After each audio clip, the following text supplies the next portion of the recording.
Question में एक system दिया हुआ है जिसमें एक ब्लॉक है, ब्लॉक के ऊपर एक बॉय खड़ा है और वो कुछ इस तरीके से ब्लॉक को खींच रहा है। तो अपने को बताना है maximum force that the boy can exert on the rope so that the piece of wood does not move from its place. ठीक है। और जो फ्रिक्शन है, coefficient of friction between the surface and the block is 0.5 static friction. Okay, so हमें maximum force बताना है exerted by the boy. तो FBD बनाते हैं पहले अपन। किसकी? एफबीडी बनाते हैं अपन पहले बॉय की।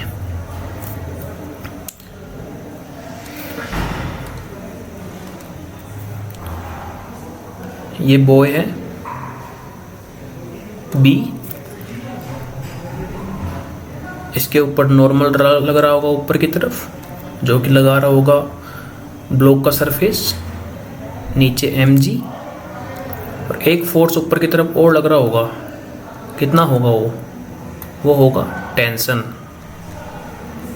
ठीक है। तो T प्लस N, ऊपर की तरफ कितने फोर्स है? 2, नीचे की तरफ mg। ठीक है।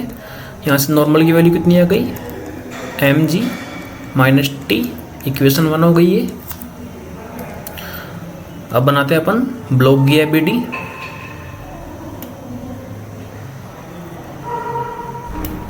इस पे लग रहा होगा नीचे की तरफ नॉर्मल, नीचे mg। ठीक है। और सरफेस लगा रहा होगा इसके ऊपर n डैश। तो n डैश की वैल्यू क्या आ गई? n plus mg।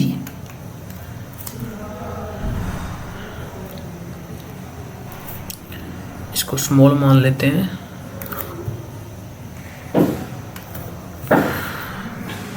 तो क्वेश्चन में पूछा है कि मैक्सिमम फोर्स कितना हो सकता है जिसके लिए ये ब्लॉक मूव ना करे। तो इस तरफ फोर्स कितना है? टेंशन इस तरफ लग रहा है, पीछे की तरफ फ्रिक्शन लग रहा होगा। तो मैक्सिमम बताना है, तो मैक्सिमम फ्रिक्शन कितना हो सकता है? म्यू एन, mg नहीं होगा इस बार, n होगा, क्योंकि इस बार mg और n इक्वल नहीं है। म्यू n डैश की वैल्यू क्या है? n डैश होगा ये n plus mg। Mu n की वैल्यू क्या है? Small m g minus T plus mg fs। और ये सब इक्वल होना चाहिए, इस टेंशन के fs इक्वल होना चाहिए t के। जो मैक्सिमम फ्रिक्शन है वो इस t के इक्वल होना चाहिए, क्योंकि जो स्ट्रिंग है उसमें सब जगह टेंशन सेम है। तो जो बॉय फोर्स लगाएगा वही फोर्स स्ट्रिंग में टेंशन प्रोड्यूस करेगा। ठीक है। तो ये टेंशन इस तरफ लग रहा है इसकी तरफ, तो ये टेंशन इसको इस तरफ खींच रहा होगा, और पीछे की तरफ लग रहा होगा क्या? मैक्सिमम फ्रिक्शन, जिसके लिए ये ब्लॉक मूव ना करे। म्यू की वैल्यू कितनी है? 0.5। स्मॉल m कितना है? 4 माइनस टी प्लस, तो 90 इज इक्वल्स टू